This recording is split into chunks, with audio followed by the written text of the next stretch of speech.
You are listening to RudolfSteinerAudio.com. If you are listening to the podcast of this, it is located at RudolfSteiner.podbean.com. Please consider becoming a patron. As well, there are two publishing houses, SteinerBooks.org in America and RudolfSteinerPress.com in England, who are the sole publishers of Steiner into English and have given me permission to do these recordings. Please consider patronizing them as well. You are listening to RudolfSteinerAudio.com.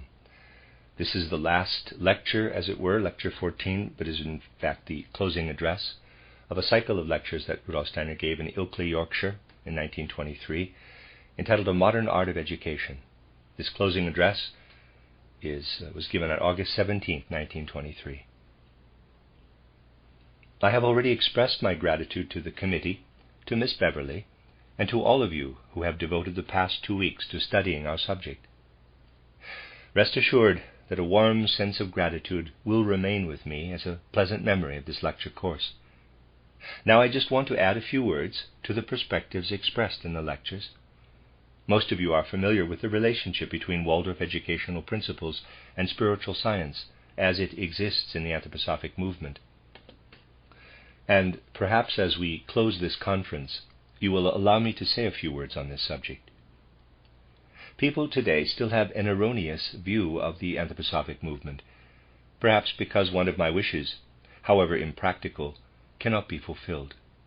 It is true that the Waldorf movement grew out of the anthroposophic movement, but it is equally true that I would truly prefer to give a different name to that movement every week. I realize that it would be terribly confusing, but I would very much like to do this, because names actually do a great deal of harm today. The confusion this would create in people's minds is obvious. If letterheads were changed each week and people were to receive a letter printed with the previous week's name, quote, since superseded, close quote, nevertheless, it would be very good for the anthroposophic movement if it had no permanent name, because most people today are concerned only with names and never get to the subject itself. People can turn to a Greek lexicon and in their own language invent words to express anthroposophy, and thus invent an idea of what spiritual science is and judge us accordingly. People form an opinion about us according to their idea of the name, thus avoiding the trouble of looking into the substance of spiritual science.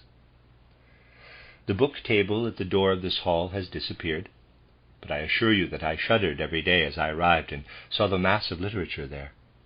I would be happy if there were less of it, but people must study spiritual science. Of course, there is that. One cannot look only a name, and this is why it would be such a good thing if we were spared the need to have one. Obviously that would not work, but in a lecture course about applying spiritual science to life, I think it shows how far we are from any sectarianism or any desire to fill people's heads with dogma.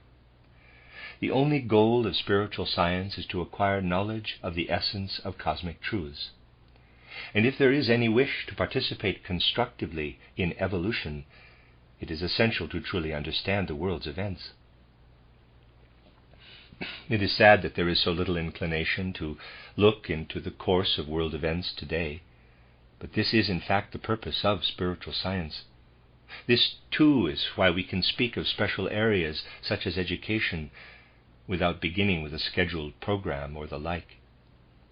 In establishing the Waldorf School, we see that it is not a matter of introducing the rigid dogma that spiritual science is believed to represent.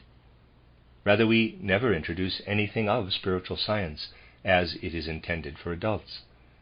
We realized that spiritual science must live within us as a power that leads to a fresh understanding of human nature and an unbiased observation of the world, which in turn leads to free activity. Not long ago I read an extraordinary criticism. It was very antagonistic. There are many such criticisms, and I have no wish to discuss them in detail. This particular critic said that I seemed to make efforts to be unbiased, but the words implied a serious criticism. I would have thought it was a common duty today, especially in spiritual matters, to work toward open-minded knowledge, but apparently it can be a matter for severe reproach. Nevertheless, I think that the subject of education in particular can lead to ready understanding between the continent and England. When I see what your attitude has been toward these lectures, I consider it as a very good sign. When trying to describe our time, people like to use the abstract phrase, quote, "We are living in an age of transition," close quote. Of course, every age is an age of transition, always from one period to the next. The point is, however, what is it that is in transition? At the present time, all kinds of signs indicate that we are indeed caught up in the process of a grand transition. Perhaps the best way to explain this is to lead your thoughts back to the stage of spiritual evolution reached in England during the 12th to the 14th centuries. At the beginning of the 14th century, those who claimed to be cultured spoke French. English consisted of dialects that did not enter the general culture of the people, and the language of science was Latin. If, for example, we want to study the general nature of education in England during the 14th century, around 1364, we can do so from Higden's title Polychronicon, which was published at the time. Footnote: the lecture notes give the name incorrectly as Haicta. In 1385, John Trevisa translated the text into English. See Ranulph Higden, the Polychronicon, A Medieval Universal History, London, J. Barrett, 1992, editor, end of footnote. Written in Latin, the book makes it clear that the medium of culture was Latin. When that book was written, the language of culture was Latin, but schools were being established in which the national language was finding its way into education, and this was also true of other countries in Europe. Schools were established in Winchester and Oxford, in which the national tongue was already in use. In the late 14th century, we find the important transition from Latin, an international language, to the national tongue. Similar transitions occurred earlier or later in other regions of the civilized world, and this phenomenon has great significance. Insofar as England is concerned, we can place it in the late 14th century. When Higden wrote his book in 1364, he was able to tell us that the Latin tongue was still the universal medium for education. When a certain Trevisa translated it into English in 1385, we are told that English had been introduced into schools. Thus we see the transition from the international language of Latin, which cultured people all over the world used to discuss matters of education, to the age when national language rises above the level of dialect to become, for various peoples, the medium for education. This is a significant transition. According to the anthroposophic view, we can describe it as a transition from the age of the intellectual soul, in which people felt more connected to the universe, to that of the spiritual soul, in which human beings are to become aware of their free inner power of resolve and action. This transition is the essence of modern civilization. This alone could institute the great cosmic process in which we are still immersed today. The effects of this emerging national language did not enter human souls and hearts immediately. Initially in England too, the Renaissance movement or humanist movement began to flow north from the south. In its early days, the humanist movement indeed aspired to the qualities of the spiritual soul, but never reached the point of real understanding. Thus it was established that to be truly human, one must absorb the humanist classical culture. This struggle for human freedom and the exercise of inner spiritual activity has continued for centuries, right up to our own day. But increasingly the needs of civilized humanity become obvious. In the age before this urge toward spiritual soul, language itself gave rise to the element of internationalism, making it possible for the cultured people of every country to work with one another. Language was the international element. We can place the actual transition in the second half of the 14th century, when this language could no longer serve as a medium for international understanding. There was an urge within human beings to develop spiritual activity from depths of their own being, and they resorted to national language, which made it increasingly necessary to understand at a level higher than that of language or speech. We need spirituality that no longer arises from mere language, but issues more directly from the soul. A true realization of spiritual science that connects history with the present time shows that its purpose is to find throughout the world an international medium of understanding through which people can find their way to one another, one that transcends the level of language. All interaction between human beings is incorporated by the faculty of speech into sounds communicated through the air. In speech, our being is truly active in the material world. If we understand one another at a level beyond speech by means of deeper elements in the soul, through thoughts carried by feeling and warmed by the heart, then we have an international medium of understanding. But we need heart for it to come into being. We must find the path to human spirit at a level beyond speech.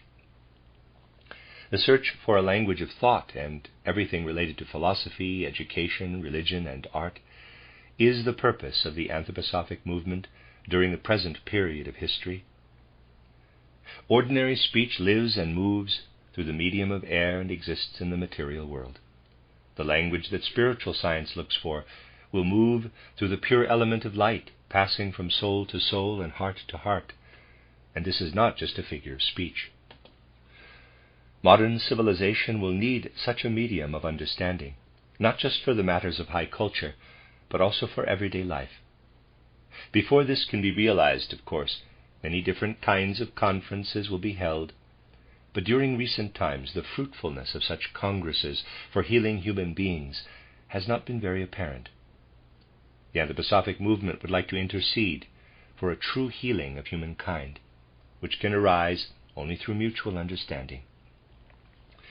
Because of this, we try to understand our own age within the context of history, so that we can become human in the true sense, human beings with a fully aware soul, as was true of another stage of evolution, when Latin was the medium of international understanding.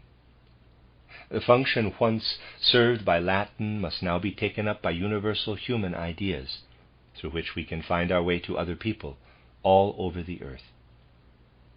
Anything that lives in the world requires soul and spirit, as well as a physical body. In the very truest sense, spiritual science would be the soul and spirit of the body as it has entered our global civilization as the world economy and the other worldly activities. Spiritual science does not disdain or avoid the most practical areas of life. It would gladly infuse them with the only element that can lead to real progress in human evolution. I am so infinitely grateful that you wish to understand how in this sense our educational attempts are based on the anthroposophical movement as a true expression of the present stage of evolution. I am grateful too for your interest in the illuminations and shades of meaning I have tried to introduce, in addition to speaking of the historical significance of the aims of this art of education. And I especially thank you for your cordial feelings toward a course of lectures given with the object of describing the goals of Waldorf education toward the progress of civilization as it confronts today's needs. I have tried to describe how Waldorf education points to the deepest needs of humankind in the present age, and as I say, your sympathetic understanding will indeed remain in my heart and soul as a very good memory of this course. That is the end of the closing address, which I have called Lecture 14, and the end of this book, A Modern Art of Education, a cycle of lectures by Rudolf Steiner.